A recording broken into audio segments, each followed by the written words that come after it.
문재인 대통령이 이번 신년사에서 투기전쟁에서 지지 않겠다 이런 이야기를 했습니다.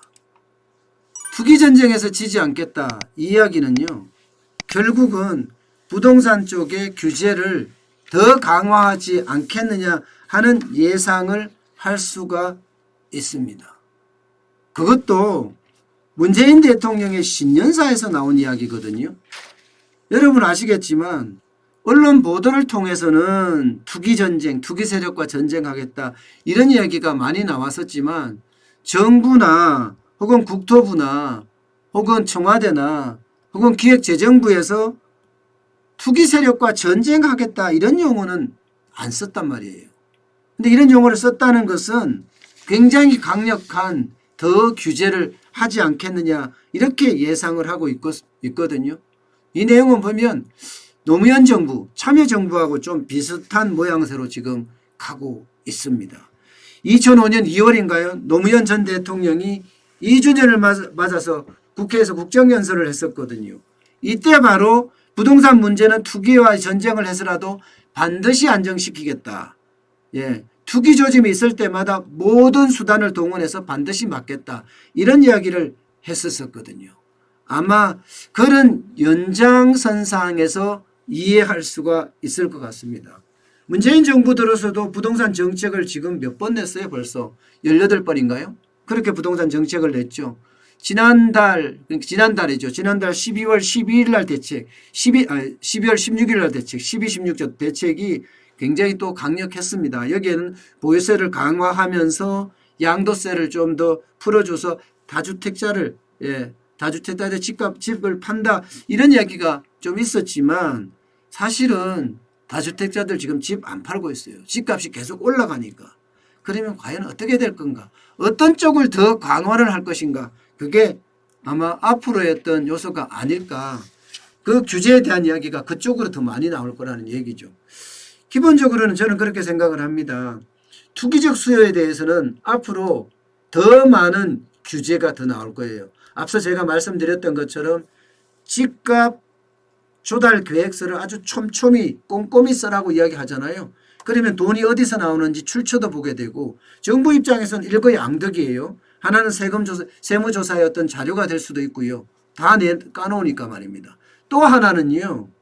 그게 워낙 깐깐해지니까 투기를 하지 못하게끔 막을 수도 있는 그런 효과도 있지 않을까 그런 생각이 들고요. 또 하나는 이 세금을 계속 올려가잖아요. 보유세도 지금 올려가고 있고 또 임대소득세도 이제 2천만 원 이하까지도 지금 세금을 매긴다고 하니까 아마 세금이 점점 올라가는 그런 모양새니까 투기적 세금 쪽에 더 강화를 하지 않을까 이렇게 예상을 하고 있고요. 특히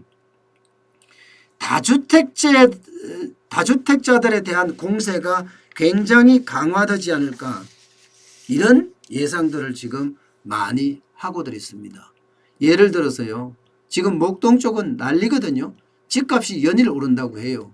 여기에는 여러 가지 이유가 있습니다.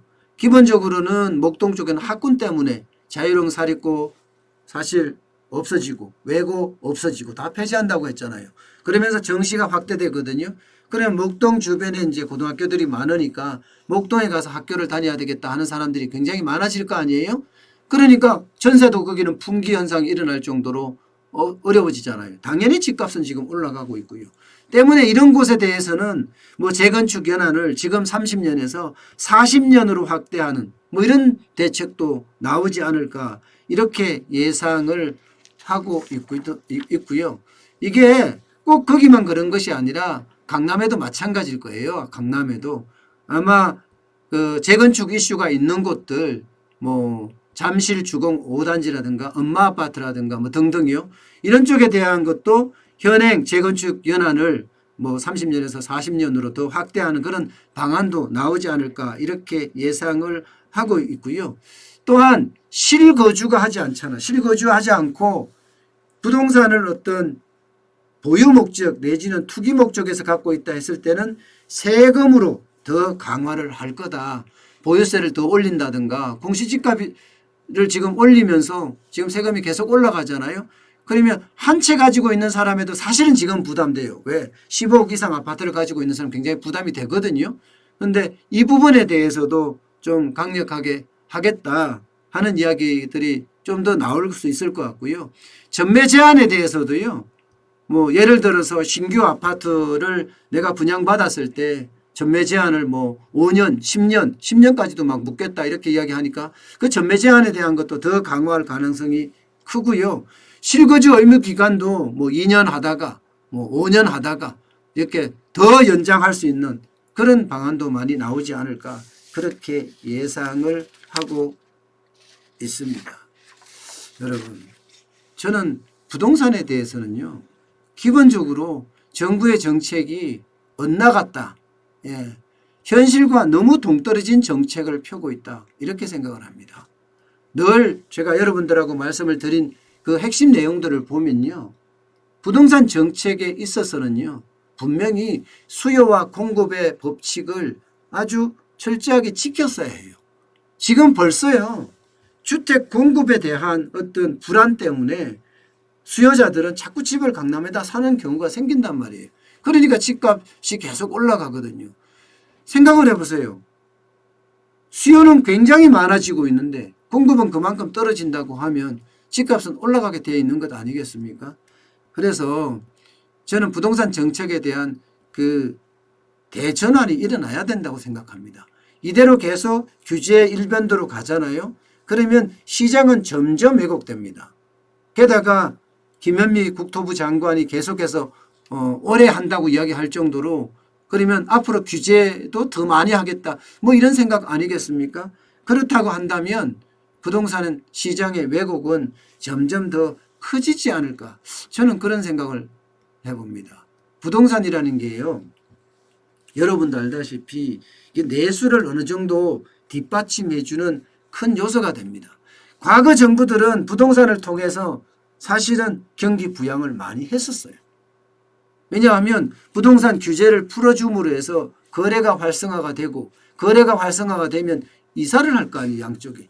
이사를 하게 되면 이 부동산을 통해서 전방 효과와 후방 효과가 다 나타나기 때문에 내수에도 도움이 된다. 그래서 부동산을 가지고 경기 부양을 많이 했었거든요. 근데 문재인 정부에 들어서는 안 한다.